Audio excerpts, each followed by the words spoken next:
Well, first of all, I will never do group work for many reasons. I have to whisper that normally, but I'm going to shout it right now.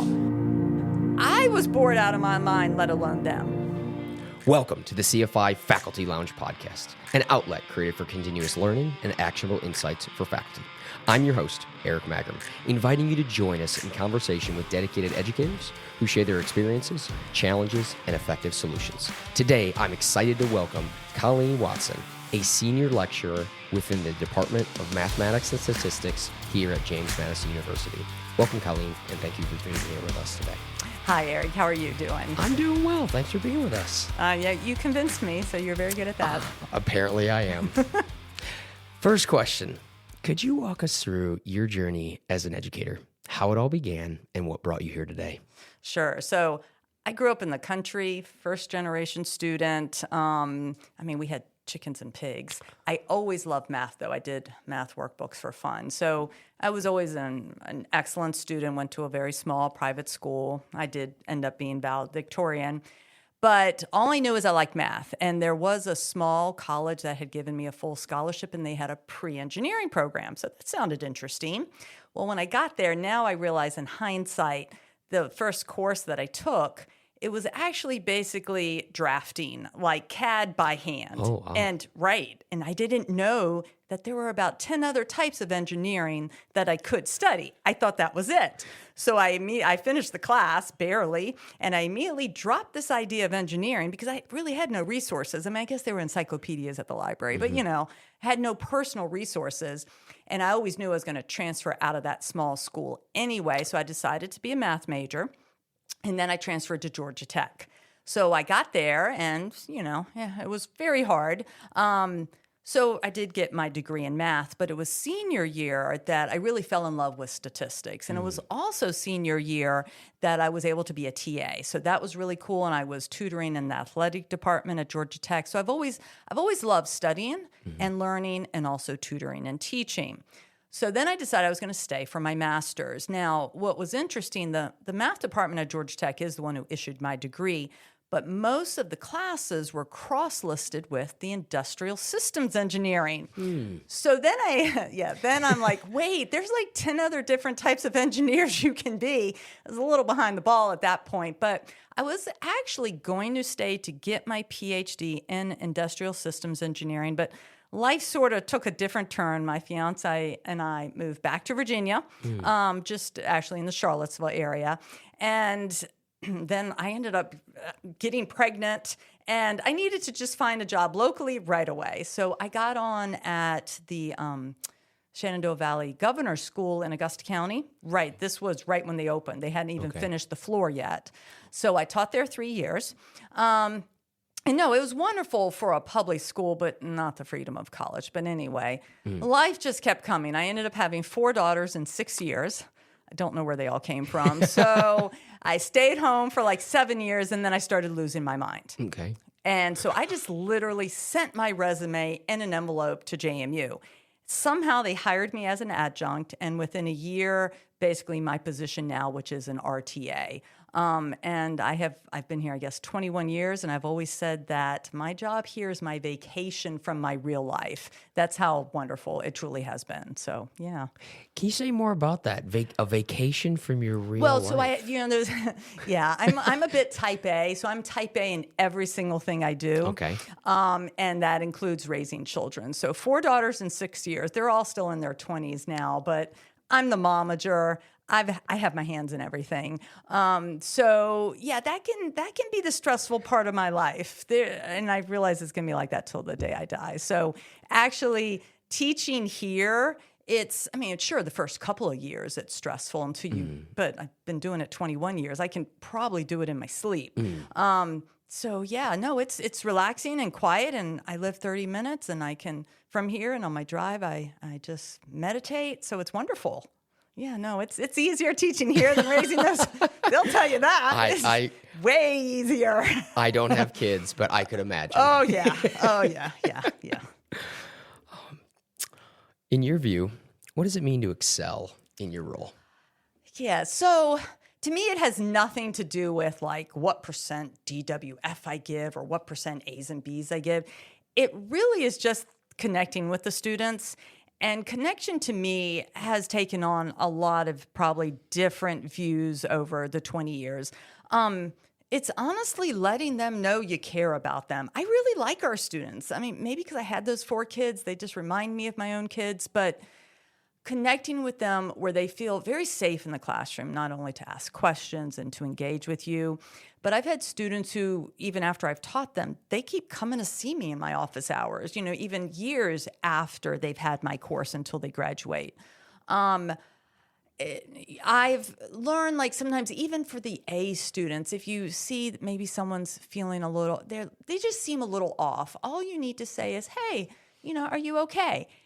Just that, if they need to talk to someone, that is all they need. I've learned about so many invisible illnesses our students have. It actually breaks my heart as a mom. The things that you can't see, and you would never know some of the things that our students are going through.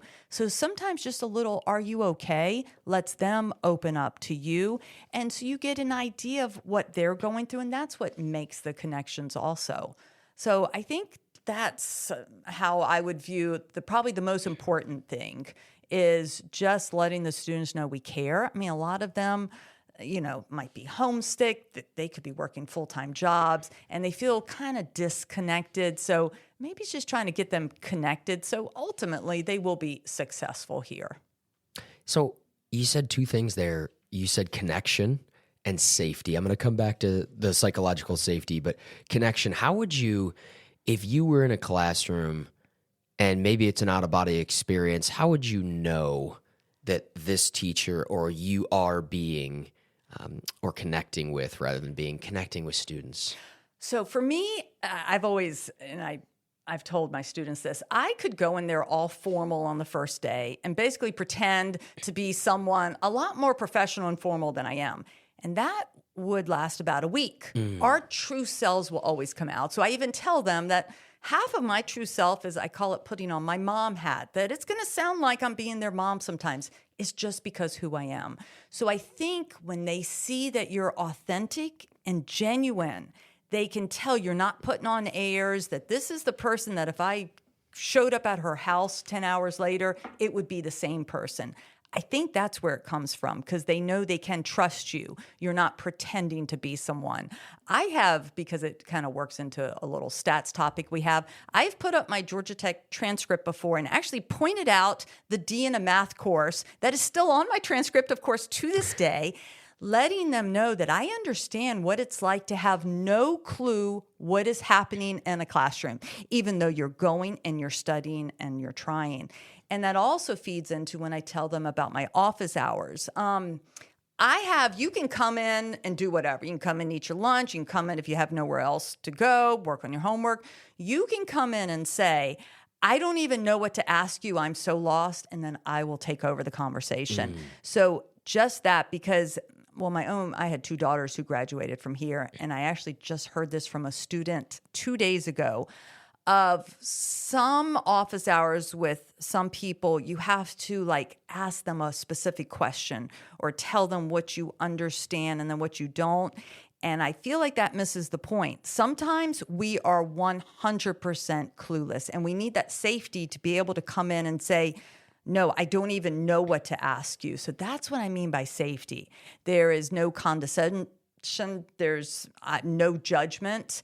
I've had students take my class more than one time. Half the time I don't remember what they got, and I don't really care. I tell them, y'all are young. Y'all are just young and dumb anyway. But the math mind, each person will develop in a different way and on a different time frame. So it does not matter if 2 years ago you were not in the right mindset to study. I'm not holding that against you. And maybe I'm better in math than you, and I'm sure you're better in other things than I am. So all of that, I think, just brings in that safety and authenticity. What's so funny is I'm writing notes here, and I was writing the word authenticity, right? And then you just said, I was like, she stole my word. Yes. But I think that's such a big part of teaching. And it's almost like people can smell you being inauthentic from a mile away. And the second that you try to be somebody you're not, or try to put on a mask, so to speak, you lose them. At least that's been my experience. Can you speak to that a little bit? You absolutely can.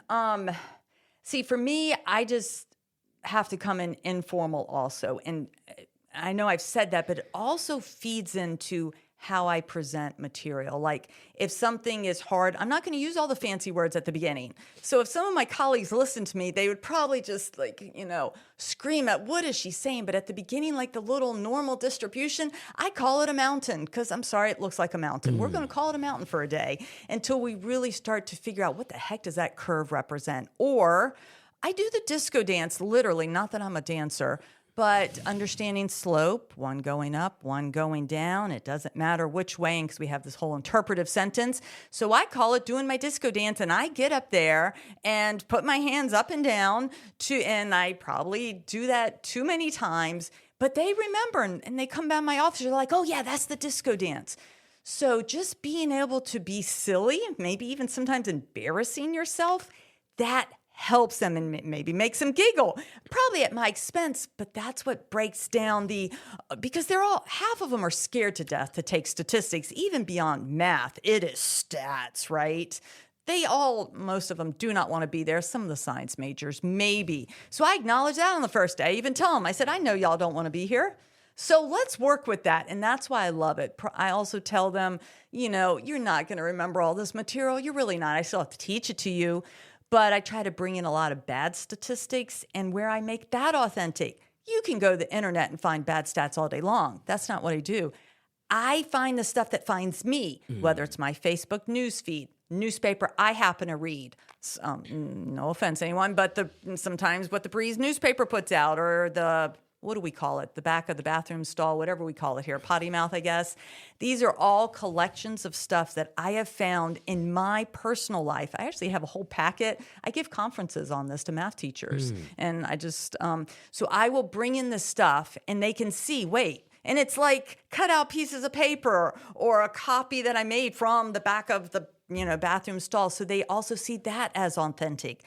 Students are so tired of just everything in print and all this textbook paragraphs or even PowerPoints. I don't even know how to make a PowerPoint.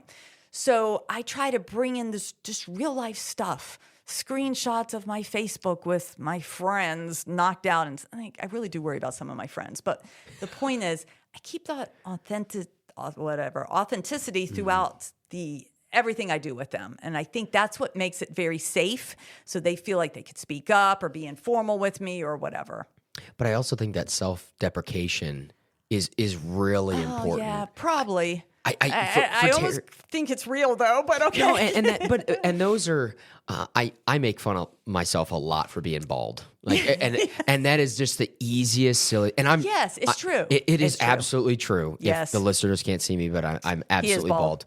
So, and that's what I try to use that, because if this guy or gal, whoever's in front of the room, if they are making fun of themselves, okay, they're not they just made fun of themselves, so they're not taking themselves way too serious right now. So maybe we can joke around and have some fun and learn. Yes, and that's very good. I hadn't made but that idea of none of this is, I don't want to say life-changing. It is okay if you fail a course. Simple as that. That does not change your life. And 5 years from now, it will just be a story to tell.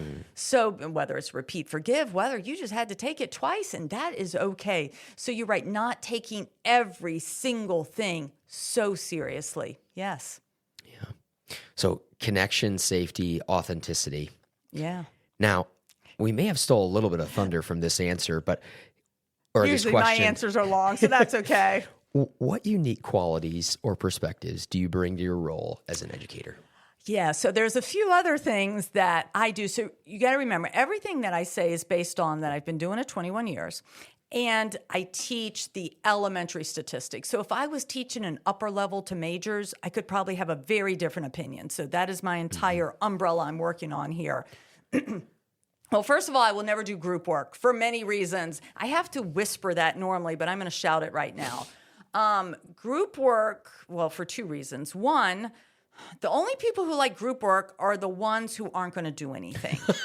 It's just the way it is. In a group, you're going to have one who does 80% of it, and they're going to be the most stressed. You're going to have two who try, and you're going to have one who does nothing and that loves group work because they're going to ride along with the rest. And I don't care how well you design the group work. Now, of course, there is group work in the classroom, but then a lot of times there's like you have to meet with your group outside the classroom, and that really bothers me.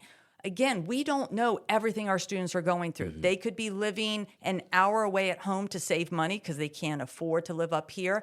They could have part-time jobs, 15 hours, 30 hours a week. And maybe this comes from both of my daughters when they were here. They worked. So the idea that I now have to schedule time with 3 other people with their 3 lives plus everything else, I think it's too much. And then just the simple thing of, and again, probably from having those 4 kids, I've learned all of this. I'm not sure that I was as aware of all different people's personalities until I had my own 4 kids, right? We assume everybody's just like us. But 4 kids, they're very different. But a lot of students have anxiety issues anyway. And group work could shut them down where there is no hope of success, or they'll actually just drop your course, that type of thing. So I'm always trying to be very sensitive. And a lot of times I'll give students time to just work on stuff, and I'll tell them, you're welcome to talk with your friends, but nothing is ever required. And I think that's the key, that if someone just wants to work on their own, that is good. So I always make sure my students know that. One of the biggest things, and I've just been able to experience watching something yesterday, wrong answers are wonderful, and I don't know that we stress it enough. See, I give right answers all day long. I have answers keys with all the right answers. So even when my students, it really works well in office hours, I encourage it in the classroom, but that takes a lot of confidence of, okay, not only give me an answer because I'll welcome it, particularly if it's wrong, but if it is wrong, allow me to question you just a little bit more because I want to hear what you're thinking. And what really works just incredibly in office hours is I'll even tell them, listen, I just want you to start on this. Just babble out loud. Just let me listen a little bit. And it is okay if you don't make it past the first line. But that way, if I can just listen to a little bit of what you're thinking, I'm going to be able to pick out that misconception you have. Because I can tell you the right answer right now, but I already did that in the classroom, and that's not helping you. We have to figure out where I confused you, which step, which piece. And if we can fix that misconception, then all the rest is going to go well. And so I think that's really important for wrong answers, not just to say, no, this is the correct answer, but to tell them why the answer is wrong. And that's most of my life. When I do things wrong, I always want to know, and it's usually anything I do wrong, well, no, that came out wrong. Most stuff with technology I do wrong. So I need people not to just tell me right, but tell me, wait, but why didn't that work? I can learn so much more from what I did. Why was that wrong? Then I can understand when you also tell me the correct answer. So you put the 2 together, and I think that's where the true deep learning is. So I love wrong answers, and that's one of my mantras for my class. What else do I? Oh, yeah, the other thing, because, I am old. You can't see, but I'm gray. He might be bald, but I'm gray. I can't see. I only have 1 pair of glasses on. Normally, I have like 2 or 3 on my face at the same time. But I love paper, and this is another thing that goes against everything. Now, I will be the first one to say, for different reasons, I don't necessarily use a textbook. Yes, it costs a lot of money, and they have to change every 3 years. But in general, in high school, I'm a big fan of textbooks. But for my class, I give them every single thing they need. But with the paper, I probably have them print maybe 25 pieces of paper the whole semester, and I probably give them 10 or 15 more. And some of them refuse to do it. I don't require it. I don't require anything. And I try to see them on their and they think they're great at their phone. They don't understand data sets. And I try to see them pull it up on their phone, and the data is all kind of discombobulated. Then they're trying to scroll up and down because my problems have like A through F. It doesn't all show on your phone screen. Then, okay, they got their phone up, and they're trying to write down the answers on the piece of paper. God knows where that piece of paper is going. And I even asked them, I'm like, how are you going to put this together later to actually study? The problem and the answers need to be together in the same spot. This is not going to help you later. It got you through class. I said organization is so critical to learning math. And I will say even the people with the iPads, because, okay, it's a little bit better if they know what they're doing, but I still see them like we have some cheat sheet formulas nobody wants to memorize. So now they have 3 tabs open. The tab of the question, the tab with the cheat sheet, and maybe another tab. And by the time they move from one tab back to the question, they don't remember what that tab said. I'm on you. If you could see me right now, I have 5 pieces of paper in front of me right now. That is part of that learning of being able to have your lecture notes so you can kind of compare the whatever problem you're working on, maybe even the answer key, if there's a cheat sheet, everything in front of you. So I am a massive fan of paper, and I'm pretty sure, but don't ask me any quote, pretty sure there is some research that also says, like for taking notes, that doing it in your own handwriting, that's just another level of learning. So I don't do PowerPoints. There's not slides to print out. I write on the chalkboard, and they write in their notebook. And I have to write the same stuff on a chalkboard 3 times. It would actually make my life easier if I handed them. God, I wouldn't have to do anything. I could just sit in front of them. But that feeds into, that is so boring. I mean, lecture, see, the idea of lecture, maybe it's not the most exciting, but I got a lot to give you because I'm not making you buy a book because you're not going to read the book anyway. But also movement. So I really am chalk on chalkboard. There is chalk all over my body by the end, truly. But in real time, if someone asks me a question, I can go back, I can circle with different colored chalk. It's an interaction. And just from that, it gets me moving. It is movement. And movement to a visual eye can make class more interesting. Just something as simple as the person up there is moving and not standing still. That is why I would never do PowerPoints. I remember COVID. We were behind the plastic that one fall 2020. Oh, my goodness. You want to talk about boring? You get me to stand still, and I guess we were writing under the dock cam or something. I was bored out of my mind, let alone them. So it's about movement, and also that also helps me not forget the 2 different sides of the room. Because since I do get moving, I make sure that I move around to both sides, so it helps, because some of my classes are a little bit big, and I might forget and be a little bit farther away, so it also helps with that also. Some of the little things I've learned too, see, some of my colleagues, and I respect it, they really, they sweat the small stuff. They really sweat writing the perfect test. And that perfect test sometimes can take a really long time to grade. I try to write tests that maybe I can grade in under 15 hours, while sometimes it can take others, 25 to 30 hours. But my point with that is, some of the easy things that really connect with the students, they're probably not going to know if you've written the most interesting test or you've used the newest data set, that's footnoted 2023 or something. They really don't care if your data set says 1996. I've done it. They don't care.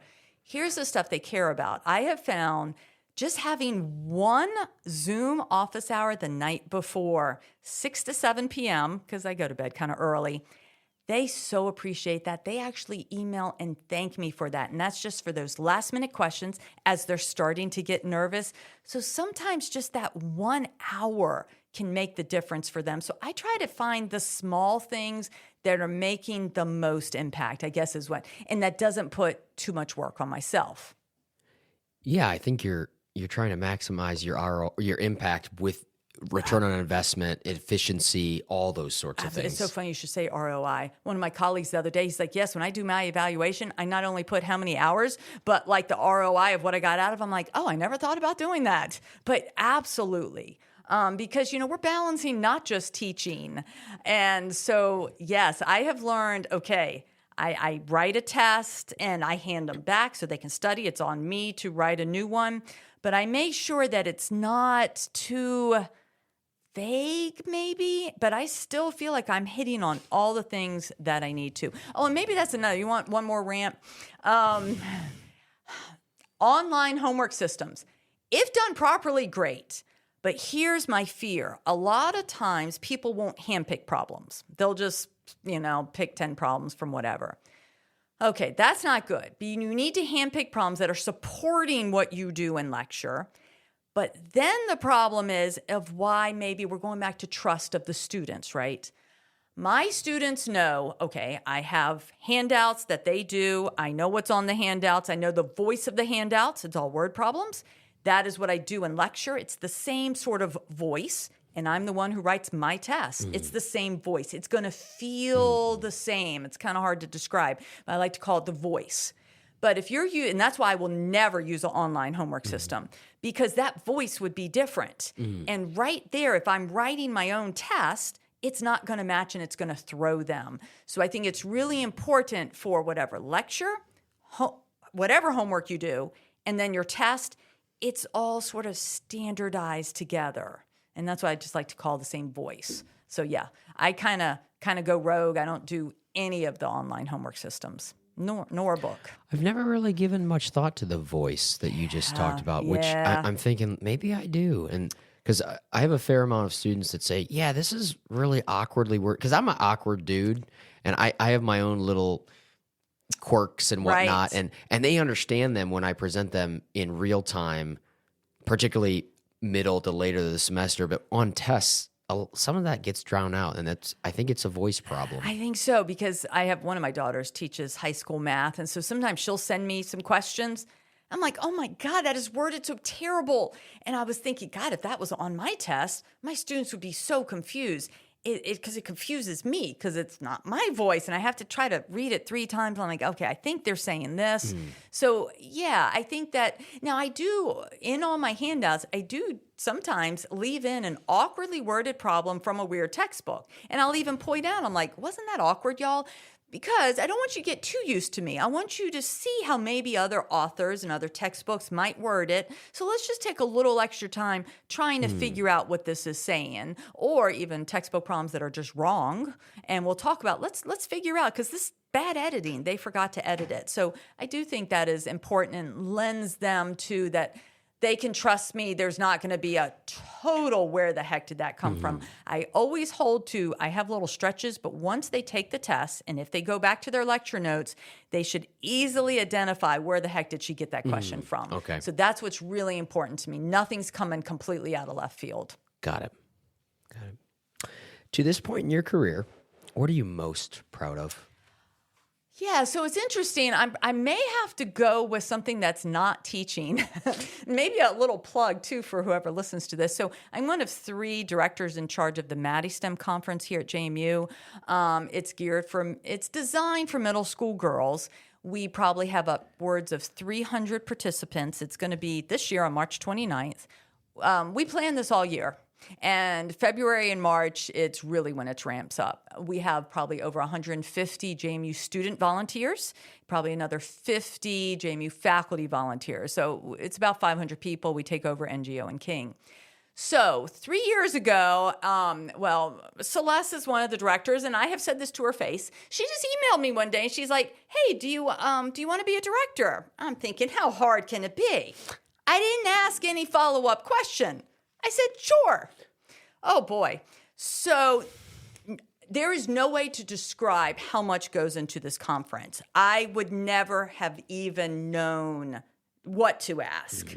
That first year, I literally drowned. I did not know anything. So I'm really terrible at technology also. I'd never even been on Teams. The whole SharePoint, OneDrive, don't even ask me the difference between those two. I still don't know. I didn't know browser versus app until my daughter's like, Mom, one's at the top, one's at the bottom. This was my knowledge of technology, okay? And now I'm in charge of this whole conference with thousands of pieces of moving parts. So I'm pretty sure the entire year, all I said to my other 2 co-directors is, I'm so confused. I must have said it 1,000 times, truly. And I had to Google absolutely everything. The amount of time of asking questions and learning, I truly was drowning. So second year, last year came, and we fixed all the hiccups from, the first year. And now I'm finally to a place that I know what I'm doing. It's still a lot of work, but I feel comfortable. And so, yes, that's what I'm most proud of, because truly it was an exponential curve of my learning that I wasn't sure if I was going to be able to do it. The only reason they asked me is because I'm organized. Yes, but organization doesn't mean knowledge. But they know that I'm organized enough that I'll figure out how to learn. And again, this is a story I share with my students. I knew less than nothing, and I didn't even know what to ask. But you just step by step by step, and it will be really hard. But eventually, when you can look back, God, you're going to be proud of yourself. You really are. More from the teaching thing, it happened by accident because of COVID. But right now, I have all videos and notes for every lecture. Now, not real time. They have been pieced together over the last 7 to 8 years.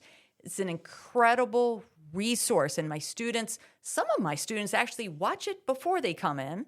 Some of my students use it when they're sick or just to review.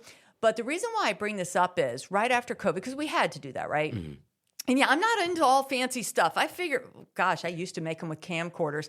I was lucky. I figured out how to use Photo Booth on my Mac to a real whiteboard, not the whiteboard that I think the iPad people talk about. I don't know what that is. I'm talking a whiteboard set up on my desk with an Expo marker and Photo Booth on my Mac pointed at it. And I could then actually put me in it sometimes. My point, though, is that, so yes, my videos are like lecture, nothing fancy. But my students love it. In that first year, though, I was afraid if I had all the videos already out, people would skip class. And they'd say, well, the videos were there. But I found that students are going to skip class no matter what. So there's nothing I spent too much time, I guess, trying to, thwart the people who didn't want to be good students, as opposed to what I do now is try to support the students who are trying to be good students. And that has been a massive switch to me. So I open them all up, and a lot of opinions I give you are coming from the feedback I get from my evaluations of thank you. I'll use it just for 15 minutes, on a topic you didn't quite understand when you went through it, or yes, I had a migraine that day, even though I realized I didn't take very good notes. So I have them out there now, and I warn my students, listen, they're not lining up perfectly. Everything's there, but you got to remember they've been pieced together over 7 years, and it is a resource. You signed up for for an in-person class. If you want the online Math 220, we have those. But so don't, because it didn't really work that well during COVID, 100% videos, right?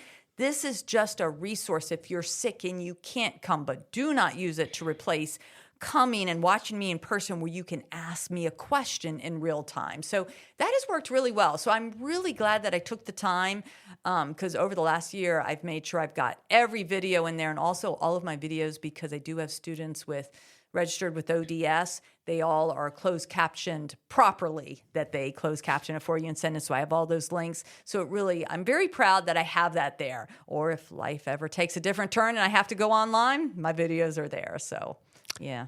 Yeah, I have a very controversial view of attendance as well. I used to require attendance, and people would get points every single time, and I found I was doing the same thing, and it really I had a student who actually there was a couple students that basically said on my evals, no one's going to show up unless the only reason people show up is because it's mandated. And so I challenged that theory. I said, okay, right then and there, I was like, you know what? If you want to see my bald head only a couple times a semester, go for it. But if you think you are getting one over on me, you're wrong. Yep. You're getting one over on yourself, because you are somebody you love is paying this bill, and you're supposed to be getting the knowledge, skills, and experiences from these courses. But if you just want a grade and it says B or A because you're really good at doing the song and the dance that I want you to do, you know what? You're not actually getting out of this what you should be. Right. I tried, I think, one semester to do that, take attendance. And yes, I found, okay, could get another small group to come, but it doesn't mean they're going to take notes, and it doesn't mean they're going to listen. Right. They were just on their phones the whole time. And actually, that's distracting to other people. So I'd rather you didn't come. So yeah, I tell them right away, right, you're adults. It's up to you on whether you come. I'm not going to give you points for that. This is not high school. It has, I have 140 students a semester, so I'm maybe talking one, maximum of 2 a semester. But this has happened in the last year, so I remember I did have one student, because, by the second test, when you're really not recognizing someone, and so I asked the student, because I kind of wanted to make sure that he was actually who he says he was, and he admitted he was just watching the videos. He does not come to class. I think that student ended up with a B-, and I guarantee you he could have gotten an A if he came to class, because I could tell he was bright. But because he decided to take somewhat the lazy way out, and maybe he was happy with his B-. One other time, and this is rare, but I did have a student with massive anxiety in the classroom. to the point where I didn't think the student was going to be able to finish the semester. And it was on my radar. I was a little bit worried. So they finally asked me, so all of your stuff is in the videos? I said, 99%. Yes, you're not getting the real questions.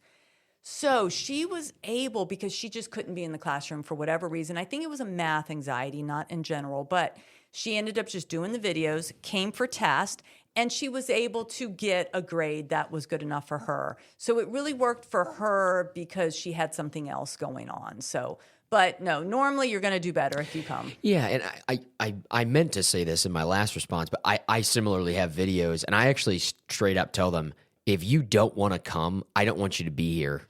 So that every time somebody is in my classroom, I know they have made the decision, I want to be here. Because it was messing with me when people were like, right. For listeners, I'm sitting back, not paying attention. But right. So, and that messes with me. And I'm a pretty dynamic lecturer, and I do a lot of stories. Now, the videos that are online are much shorter. There's not as many stories. There's not as many anecdotes. There's not as much animation.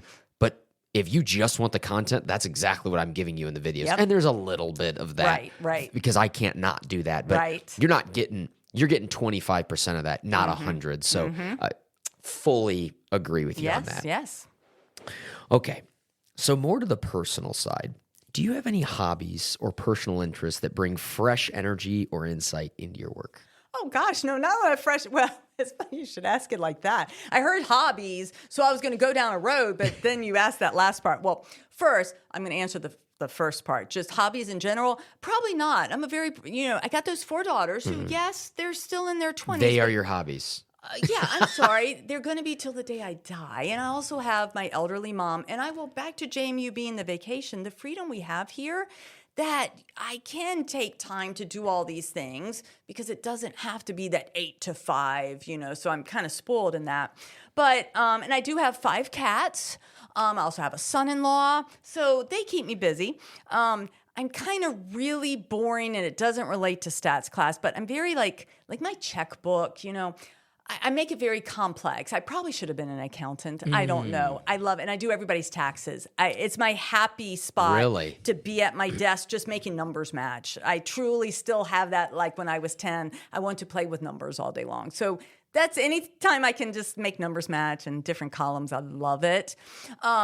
But I do have an answer for it that helps me. And I think I brought it up earlier, but I am always on the lookout for that bad stats stuff. And I started this way before anything to do with politics and way before AI. So I'm always still on the lookout for bad stats in my life, checking my Facebook or, maybe picking up a newspaper or a magazine, knowing I'm probably going to find something in there. So there is that part. But as a little joke, I'm really good at picking out bad stats. But boy, this whole AI thing, just 2 weeks ago, I feel like a fool. So the whole bird pictures, I've been getting tricked by AI bird pictures. They're really the coolest, most beautiful pictures of owls, and they're not real. And I started to show it to my daughter. She's like, Mom? I'm like, what? Mom, that is AI. I'm like, well, oh. And so now I've learned to go to the comments because they'll be like, oh, does someone need AI for dummies? I'm like, yes, me. So I'm very good at, statistics and making something seem like it's a cause when it's not. And all of that stuff. I apparently suck at AI pictures, so I'm trying to get better at that now. It was quite embarrassing because, luckily I didn't post on Facebook, I will try to make sure that what I'm looking at is real, but I think it was a little video. I forget AI, so I got to be more careful of that. So how do you balance your personal life with your faculty responsibilities? So I don't know if you remember when I came up here, I was 15 minutes early, and I said I was answering emails in the bathroom because I didn't want to be too early. And it's so funny because I had this in mind. Well, first, my balance is truly, I'm prepped 3 months ahead of time.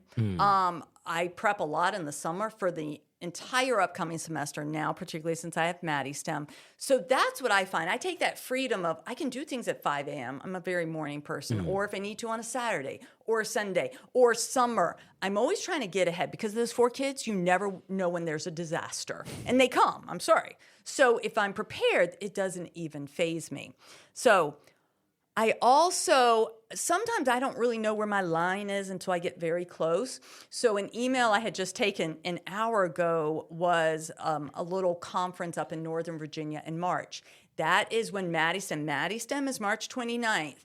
All of March, no, my life is MadiSTEM. So I know, no, I can't do that. There is no way I could take an entire day to go up to Northern Virginia and do a conference and take that much time away from MadiSTEM. So I am getting a little bit more aware of where my line is, and politely, of course, but learning to say no, you know, because there's plenty of other things that can be done. Like in the fall, it's much quieter, things like that. So yes, I literally just said no to something an hour ago because I've overextended myself too many times and it doesn't work. So I'm trying now to be just a little more conscious of that. But mostly it's because I prep ahead, and that's how I balance the two. So I always know, okay, wait, you know, my mom needed something. I got to run to Richmond. I can absorb these 7 hours on the weekend, or because I've already prepped the test, I don't have to worry about getting the copy. I say this with love, but I watch some of my math colleagues Xerox their test 1 hour beforehand. And you know what's going to happen? That Xerox machine is going to break. It will break. Me and the Xerox machine are friends. But so just things like that is the way I balance. When, you know, I'm assuming it's all JMU, but maybe not. So I'm just going to talk about the math department. When my kids were little, there were 4 of them. The math department made it so easy. They kind of ask you, when do you want to teach? So, you know, you can tell them like 9 to 3. So I can get the kids on the bus, get them off the bus, that type of thing. So they really did work with us on that. So we could arrange our schedules to still be able to have a healthy, you know, family life also. So yeah. That's fantastic. No, I've always felt extremely, every day, I mean, yeah, I could sit here and list complaints too, right? But I'm telling you, to the masses across, whether it's America or planet Earth, I truly feel spoiled in that I have the luxury of this freedom. Because remember, I did teach the 3 years at a really cool governor's school, but that is still in the public school system, even though it was a governor's school.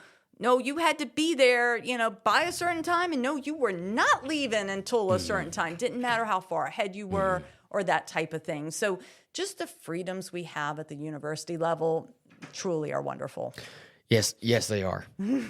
So sort of a dovetail off of that last question, what strategies do you use to ensure that your personal life and faculty responsibilities don't overwhelm each other? And I don't know if you wanted to revisit part of that answer, because it seemed like some of that answered it, but. See, I know it sounds so simple, but it truly is, because I'm always 4 months ahead. I'm not exaggerating with that. I'm not exaggerating. And it can be slightly annoying, like back to the copier. When I'm in there and my colleague comes in, sometimes I will admit that I've already Xeroxed everything I need for summer. I've already planned Maymester. Last August, I had every test written and Xerox for this entire year. So that is the only way to balance, because unfortunately, personal life doesn't come in a certain number of hours per week. Like, you're supposed to work 40 hours a week, so personal, it's not going to come like that. There's going to be weeks where it has to maybe even be massive personal. So you're just trying to get through the professional, but you're able to do that because you've already planned ahead, and then you'll get caught up. So I that's the only thing that's ever worked for me, was being way ahead. Got it. Like, last minute to me is like days and days, and the anxiety that would cause me. So I know it sounds like a simple answer, but that's my only answer, truly. Oh, that is your answer. Yeah. Which, that means I can be the annoying person. So when people work with me, like on MadiSTEM, yeah, I'm always pushing them months ahead of time. Y'all, I think this is something we could work on now that I don't think has to wait. Can we work on this now? So I am kind of that annoying person. Yeah. We all need people to push us. Yeah. If you could go back in time and meet yourself before your first day at JMU, what advice would you give yourself and why? So I think there's probably one big one, because I've already touched on there's a lot of freedom here, and coming off of the high school, I didn't realize that, so that was stressing me. Or even that if you have to, you really can bring your kid to work, or at least the math department, if you have to, it's a thing.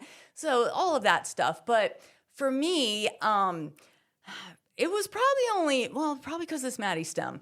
I kind of hid for many years. I will say I enjoyed hiding in the math department. It was much quieter. My life was easier.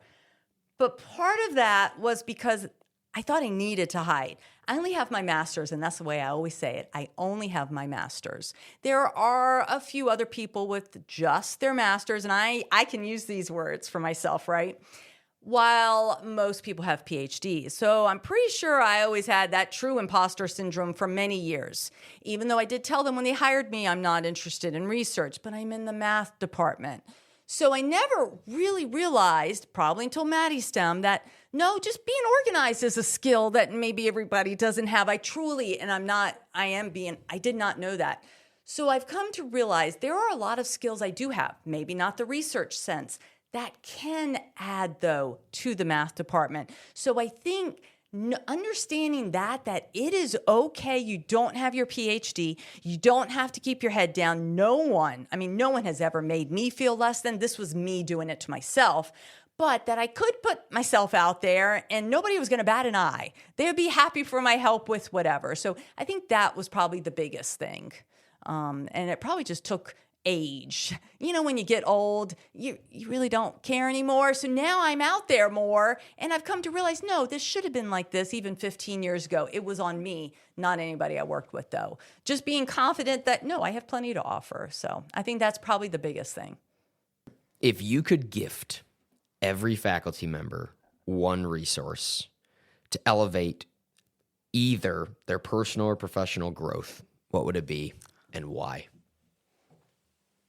Well, it could be a book, it could be a quote, it could be... You're looking for fancy stuff. It could be... Do you know what came to my mind?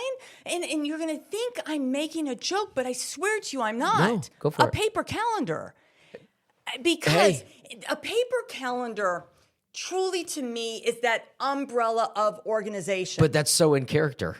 Well, yes, because believe me, I don't have an electronic calendar. I think I never even know how to get to it. And for example, one of my daughters had a phone call. Someone needed to call them the other day and they didn't.